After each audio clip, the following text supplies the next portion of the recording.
Minecraft 2 has been a sort of fever dream for a while now, and although it may never exist, we do now have something pretty close to it. In the form of a mod pack I'm calling TrueCubicCraft. As the name suggests, this is a Minecraft mod pack intended to simulate what Minecraft 2 would probably look like. Or you could just think of it as a major upgrade to the current game in pretty much every area. This mod pack has something for just about everyone. And while assembling it, I managed to keep it pretty close to Vanilla Plus. It doesn't break the style of vanilla Minecraft, but it does overhaul some of the mechanics.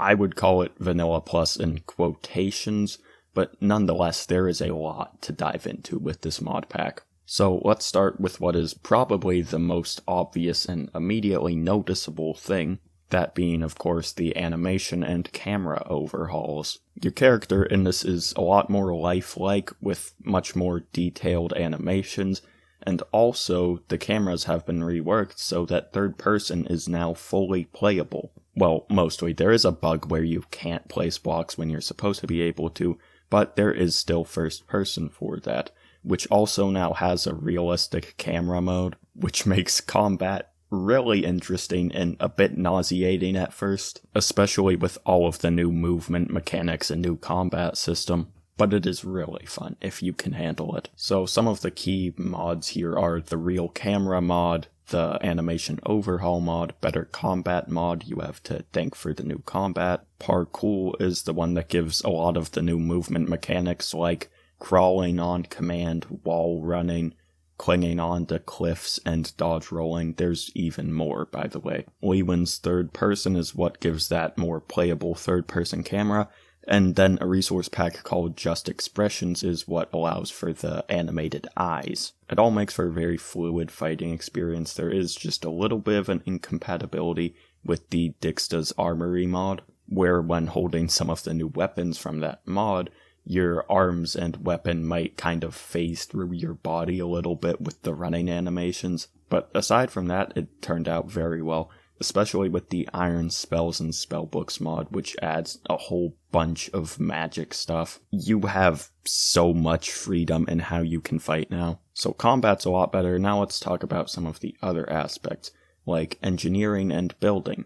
Obviously there are a ton of new blocks, and there are also now vertical slabs courtesy of Quark. Also, thanks to the mods Valkyrie and Skies and Eureka, you can make moving ships and airships, which is something that many players have dreamed about for a long time. Create also provides a bunch of stuff for engineering. You can even make moving trains with it.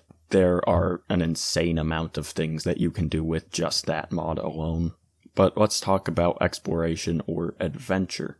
There are a lot of new biomes and also structures, plenty new items to find, enemies to fight, and several bosses. In fact, I think 7 of those come from one mod alone, that being Elender's Cataclysm. There's also the Alex's Caves mod, which is very good for underground exploration. As for progression, there's now a lot more horizontal progression, obviously with many more things to do. However, the main line of progression has also gotten a pretty significant change from the End Remastered mod. There is more, but I'm not going to spoil too much of it. Honestly, I could list out every single mod in the mod pack, but that would take a long time because there are over 100 mods in it. And for those of you who don't play modded Minecraft very often, that might sound like a lot, but it really isn't. Many of those mods are just resource mods that other mods need to function, and then there are also a lot of performance boosting mods. In fact, I've managed to get my game to run at around a solid 40 to 30 FPS, which on my potato of a PC is really good. At least for a mod pack of this size. Usually for comparison in just default vanilla Minecraft, I think I get around the same, like 30 to 40 FPS. So all in all, the performance is pretty good. Now the last thing I want to talk about are just the tweaks in general. This mod pack, in addition to all of the stuff previously mentioned, does just have a lot of slight improvements to the vanilla game. Many of those coming from the previously mentioned Quark mod. Some other honorable mentions are the slight cooking and food overhaul That comes from the Farmer's Delight mod and some add-ons for it. As for dimensions, the Aether is also included in this mod pack. And then there are also a whole bunch of just other decoration mods and stuff. There's also the Immersive Weathering mod. But that's all I'm gonna spoil in this video. I will be doing a survival series probably with this mod pack. I'm not gonna do it in the 100 days video format that seemingly everyone is doing now. I'll probably just be sticking to episodes. But even still, and for now going forward, I am open to suggestions for this mod pack, any mods you might want to have included.